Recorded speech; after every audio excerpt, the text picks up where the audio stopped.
जय जिनेन्द्र भैया जी। भैया जी, जब कोई अपन लोग का हाँ जय वो श्री एक कहावत है ना कि बच्चे का पैर देख के ही सब बता देते हैं कि वो बच्चा कैसा होने वाला है। कि मतलब उसके अंगूठे या उसे कुछ कुछ कहावत है इन बच्चे का वो मतलब प्रोवर्ब हमको याद नहीं आ रहा है।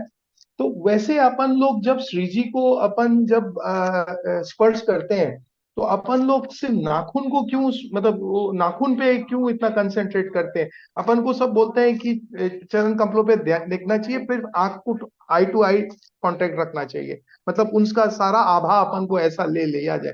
तो ये जैन दर्शन में अपना मतलब किस हिसाब से इसका इंटरप्रिटेशन है, और ये अंगूठा के रेस्पेक्ट में क्या बोला जाता है, ये क्या है इसके थोड़ा सा क्लैरिफाई करेंगे।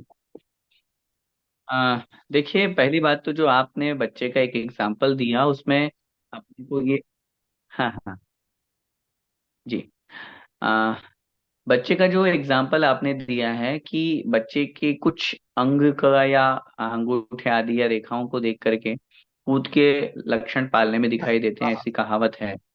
तो वो जो क्रियाएं कर रहा है या सामुद्रिक शास्त्र अपने यहाँ पर कहा गया है, जिससे अपने शरीर में जो जितने भी चिन्ह हैं, चाहे तिल हैं, हमारी हाथ की रेखाएं हैं या पैर की रेखाएं हैं, इन सब के निमित्त से बच्चे का एक ज्योतिष के निमित्त से भविष्य निर्धारण किया जा सकता है। और होता है कि ऐसा इन लक्षणों से ऐसा घटित होता है। वो 100% भी होता है, 90% भी होता है, 80% भी होता है। ये डिपेंड करता है उस साथ में उसके कर्म भी जो चल रहे हैं। रही बात आपने जो इसके साथ में ये जोड़ा कि जैसे हम भगवान के चरणों का स्पर्श करते हैं, तो विशेष रूप से हम पैर के अंगूठे के जो विशेष रूप से जो नाखून है वहां का स्पर्श करते हैं। उसका सबसे बड़ा रीजन होता है कि जो सबसे ज्यादा एनर्जी होती है वो होती है चरणों में, पैरों में। और पैरों में भी जो एनर्जी होती है वो होती है आगे के जो अंगूठा और 4 अंगुलियां, पौर जिसको अपन बोलते हैं वो। और उनमें भी जो ज्यादा एनर्जी होती है वो होती है ऊपर के नाखून में। इसका लॉजिक बहुत सीधा से ये समझिए कि जब अपन भक्तामृत स्तोत्र पढ़ते हैं तो आचार्य भगवान मानतुंग स्वामी महाराज ने जो पहला श्लोक लिखा है, वहां उन्होंने पाद नखिंद वह शब्द का प्रयोग किया। मैं पूरा श्लोक नहीं पढ़ रहा। तो पाद नखिंद वह, ये मंगलाष्टक में भी आते है ये वाली लाइन। और भक्तामर में भी दिया हुआ है कि उन देवों के मुकुटों में लगी हुई मणियों की आभा जैसे ही भगवान के चरणों में लगे हुए नाखून पे पड़ी, तो उन रत्नों की आभा बढ़ गई। किससे? भगवान के चरणों में लगे हुए नाखून के माध्यम से। तो कहने का तात्पर्य यह है, उनमें जो आभा है, जो कांति है, जो एनर्जी है, वो अपन एक्सेप्ट करने के लिए ही भगवान के चरणों को छूते हैं। और वो पॉजिटिविटी, वो एनर्जी अपने लाइफ में, अपने बॉडी में भी आए, अपनी आत्मा में भी आए, वो गुण अपने जीवन में भी आए, इसलिए अपन उनको छूते हैं। इसलिए उसका मेन लॉजिक यही कहा गया है। बाकी भगवान का दर्शन करना या भगवान के चरणों को छूना, जितना सामीप्य सानिध्य का अनुभव करेंगे, उतना हमें और अच्छी फीलिंग आएगी और अच्छा भाव हमें लगेगा। इसलिए अपन लोग चरण छूते हैं। बाकी हकीकत में देखा जाए तो तीन लोक के नाथ केवल ज्ञान प्राप्त करने के बाद में न वो किसी वस्तु को छूते हैं और न कोई वस्तु उन्हें छूती है। वो तो अपन ने जिन प्रतिमा के रूप में भगवान विराजमान किए हैं, इसलिए अपन अभिषेक और ये सब चरण छूने आदि की व्यवस्था बनाई जाती है। बाकी इसके अलावा जो रियल में अरिहंत भगवान समोषण में विराजमान है, उनके साथ ऐसी व्यवस्था नहीं है। भैया जी, एक और छोटा सा क्वेश्चन है, एक कनेक्टेड है। भैया जी, जैसे हमारे गुवाहाटी में एक ये प्रचलन है, और अभी सुशीला जी पाटनी भी जब आई थी तो उन्होंने भी है ना एक आवाज बहुत ब्रेक अच्छा। हो रही है भैया। अच्छा। अ, अब आ रही है? अब आ रही है? हेलो? हेलो? आ रही है? आवाज आ रही है? हाँ अभी आ रही है, थोड़ा सा ब्रेक हो गई थी बीच में। हाँ हाँ। हाँ। अच्छा भैया जी, एक और है ना इसी संदर्भ में एक और बात करनी थी। गुवाहाटी में हमारे यहाँ पे ये एक प्रचलन है, और हमने है ना अभी जो सुशीला जी पाटनी अभी दुबई आई थी, तो उस समय भी हमको ये वाला एक चीज सुनने को मिला। क्योंकि हम जब भी देखते थे तो सुबह में 3 बजे 4 बजे जब भी पहला बार गेट जो खुलता है श्री जी का, जिनाले का, तो सबसे पहले ये लोग आगे रहते थे कि हम गेट खोलेंगे, वो चौकीदार से गेट नहीं खुलवाने देते। गुवाहाटी में भी जो पंच लोग है, जो वो लोग सुबह 4 बजे आके सबसे पहले, मतलब वो आपस में उनका लड़ाई होता है कि मैं खोलूं, मैं गेट खोलूंगा। तो ये कहाँ तक, और ये सेम सेम चीज सुशीला जी पाटनी से भी हमने सुना था।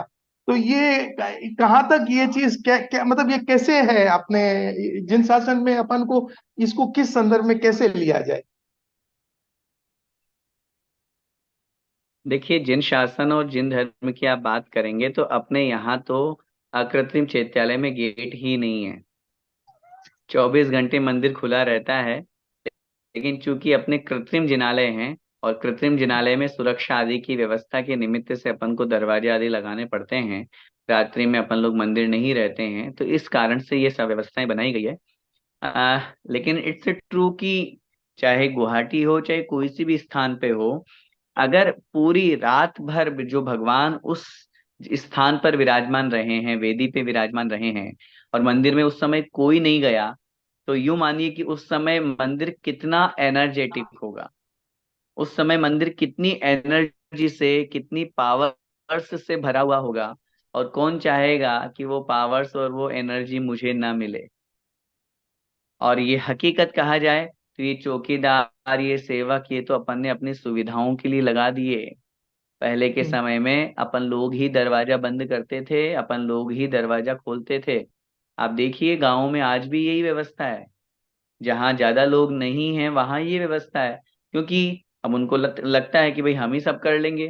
तो दो बातें हैं, आज पैसों के अभाव के कारण से गांव में अगर कहीं ये व्यवस्था नहीं है कि वो किसी चौकीदार को रखें या किसी सेवक को रखें, तो वो तो अपना कर्तव्य शुरू से जैसा निभाते आ रहे हैं सो कर ही रहे हैं। आजकल अपना समाज बढ़ गया है, सारी चीजें हो गई है, चोरियां आदि भी होने लगी है, तो सब सुरक्षा आदि के कारण से ये सब चीजें करनी पड़ती है।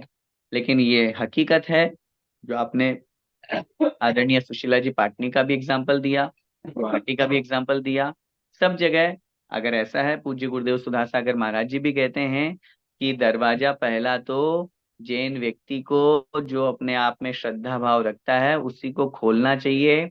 वही खोल करके प्रथम दर्शन करता है तो उसका आनंद ही कुछ और होता है, उसकी एनर्जी ही कुछ और हुआ करती है। तो इसका बहुत बड़ा प्रभाव पड़ता है। जब कभी मौका पड़े तो जरूर करना चाहिए। अपने हाथ से गेट खोल करके भगवान के प्रथम दर्शन करेंगे तो उस दिन का आनंद ही कुछ और होगा। वो अपने मन से पूछिएगा कि उस दिन हमें कितना आनंद मिल रहा है। आचार्य भगवंत सामने प्रकट होए और हमें सबसे पहले दिख जाए तो कितना आनंद होगा। हमें जाने को मिले आचार्य श्री जैसे दरवाजा खुला सुबह सुबह, अभी नहीं, पहले के समय को याद करो, और उस समय सबसे पहले हमें दर्शन मिले रात में। और जब सुबह सुबह पहले जब दर्शन 5 सवा 5 बजे होते हैं तो हमें कितना आनंद मिलता है। क्यों? उस साधना का जो अब तक सब लोग लाभ ले रहे थे पिछले कुछ घंटों से, अभी वो साधना में ही वो महापुरुष व्यस्त थे, अब उस साधना का लाभ लेने के लिए सबसे पहला नंबर मेरा आया है। तो वो अपने आप में ही बहुत सौभाग्य की बात है। ये एनर्जी का बहुत बड़ा प्रभाव पड़ता है।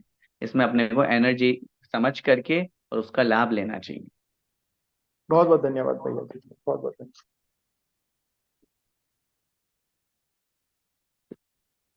जिनसेन जैन। जय जिनेन्द्र पंडित जी। जब मेरा प्रश्न है कि जब हम लोग जय भक्तामन जिनेन्द्र। स्तोत्र पढ़ते हैं तो फिर भक्तामन स्तोत्र को भक्तामन स्तोत्र बोलते कि भक्तांबर स्तोत्र बोलते? वेरी गुड क्वेश्चन बेटा। देखिए, भक्तांबर नहीं होता है, भक्तामर होता है। भक्तामर स्तोत्र का जो फर्स्ट वर्ड है, पहला जो शब्द है वो क्या है? भक्तामर प्रणत मौलि मणि प्रभाणा, ये पहली लाइन है। उस पहली लाइन में पहला शब्द क्या है? भक्तामर। भक्त अमर, अमर मीन्स देव। तो भक्तामर ये शुद्ध शब्द है, शुद्ध है, भक्तांबर नहीं। भक्त अंबर बोलोगे तो अंबर माने तो आकाश, अर्थ का अनर्थ हो जाएगा। और जिनसेन, आपने बहुत अच्छा क्वेश्चन पूछा बेटा। आपके माध्यम से सब लोग इसको शुद्ध कर लेंगे। मैं सबसे यही निवेदन करूंगा कि अपन बहुत लोगों के मुख से हम सुनते हैं भक्तांबर भक्तांबर बोलते हैं, नहीं, भक्तांबर नहीं, भक्तामर, भक्तामर। जैसा नाम है वैसा बोलेंगे तो वैसा पूरा फल मिलेगा, और अगर हम अशुद्ध बोलेंगे तो डेफिनेटली फिर अशुद्ध का अशुद्ध फल मिलेगा। इसलिए अपने को शुद्ध बोलना चाहिए, भक्तामर स्तोत्र। जय जय, धन्यवाद पंडित। ठीक बेटा, जय जिनेन्द्र। अरिहंत मित्र मंडल के नाम से। जय जिनेन्द्र पंडित जी। हाँ नीलम भाभी, जय जिनेन्द्र। पंडित जी, अगर आचार का मतलब हमारा कैसा नियम है कि आचार हम 24 घंटे का ही खाएंगे, आज का आचार आज ही खाएंगे, तो क्या हम मुरब्बा खा सकते हैं? मुरब्बा और आचार सेम पकड़ा जाता है? नहीं, दोनों में डिफरेंस है। क्योंकि अचार को आपने छोंका है ओके। तेल में या घी में, जिसमें बनाया है, तो उसकी 24 आवर्स की मर्यादा है। मुरब्बा चूंकि आपने गलाया हुआ है, तो इस वजह से उसको अलग काउंट किया जाएगा। बट अगर मुरब्बा आपने पानी का सहारा लेके गलाया है, थोड़ा सा भी पानी उसमें डला है, तो पानी की मर्यादा मैक्सिमम कितनी हो सकती है?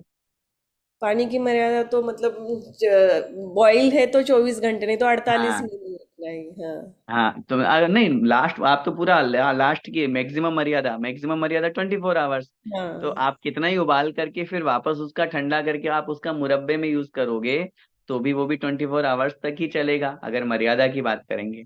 तो करेक्ट। इसलिए आचार और मुरब्बा को साथ में लिख दिया जाता है। बाकी ओके। है दोनों का कॉन्सेप्ट अलग अलग। बाकी मर्यादा की दृष्टि से देखेंगे तो वो इसीलिए दोनों को एक साथ लिख दिया, क्योंकि पानी भी उत्कृष्ट रूप से 24 घंटे के बाद में यूज नहीं होता है। इसलिए हाँ। मुरब्बा भी 24 घंटे तक का कहा गया है। अचार जो है वो छोंका हुआ है, तो तेल का या घी का किसी का भी छोंकन लगाया हो तो उसका 24 घंटे की मर्यादा होती है, उसके बाद में वो अमर्यादित हो जाता है, इसलिए उसको 24 आवर्स का है। लेकिन है दोनों का कॉन्सेप्ट अलग अलग। ओके ओके, तो मतलब अचार का अगर नियम है तो मुरब्बा खाने में कोई दोष नहीं है, अगर पानी भी यूज नहीं हो रहा है तो भी यूज कर सकते हैं। हाँ हाँ हाँ हाँ, ठीक ठीक है। जय जिनेन्द्र, धन्यवाद पंडित जी। है। लेकिन उसमें इतना सा मैं कहूंगा साथ में कि चूंकि अगर आप किसी भी चीज को गलाएंगे, अगर आप पानी भी यूज नहीं कर रहे हैं, और किसी भी चीज को आप बहुत लंबे टाइम तक यूज करोगे, जैसे आई मीन विदाउट वाटर, अगर आप आंवले का मुरब्बा बना रहे हैं या किसी भी चीज का है, उसमें आप शक्कर डाल रहे हैं, उसको गला रहे हैं, उसको धूप में रख रहे हैं ताकि वो गल जाए, तो कहीं ना कहीं कुछ समय के बाद में जब वो मॉइस्चर रहेगा या गीलापन उसमें आ जाएगा, तो जीव राशि पैदा शुरू हो जाएगी। जिनका नियम नहीं है वो अलग बात हो सकती है, लेकिन इसका मतलब ये नहीं होगा कि उसमें पानी नहीं मिला हुआ है तो हम 24 आवर्स के बाद में भी यूज कर सकते हैं। इट मीन्स वो मर्यादा वाला भी यूज कर सकते हैं, ऐसा नहीं होगा वो। क्योंकि वो तो फिर जो नियम बनाया गया है वो चाहे पानी हो चाहे विदाउट पानी हो।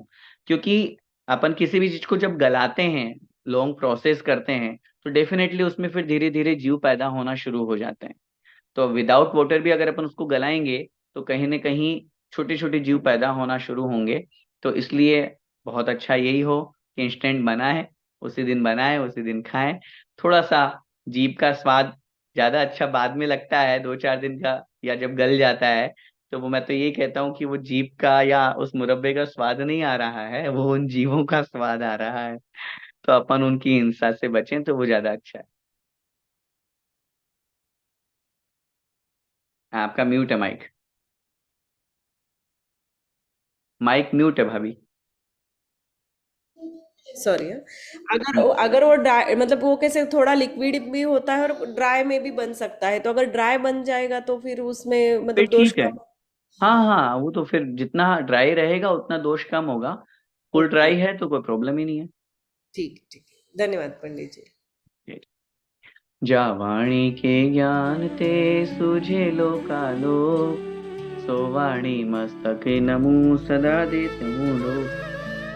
हे जिनवाणी भारती, तो हे जपू दिन रैन, जो तेरा शरणा गहे, सो पावे सुख चैन।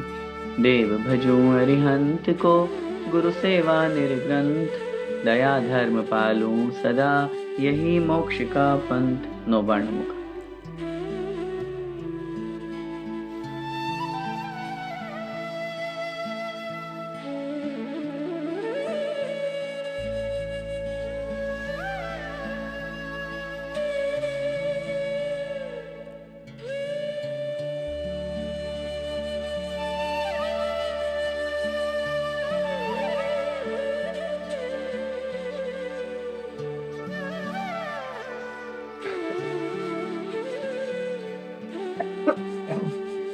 बोले द्वादशांग जिनवाणी माता की जय। जय संत शिरोमणि आचार्य भगवंत 108 श्री विद्यासागर जी महामुनिराज की जय। जय परम पूज्य गुरुदेव निर्यापक श्रमण मुनि पुंगव श्री सुधा सागर जी महाराज की जय। जय अढ़ाई वर्ष समस्त महामुनिराजों की जय। जय सभी को सादर जय जिनेन्द्र।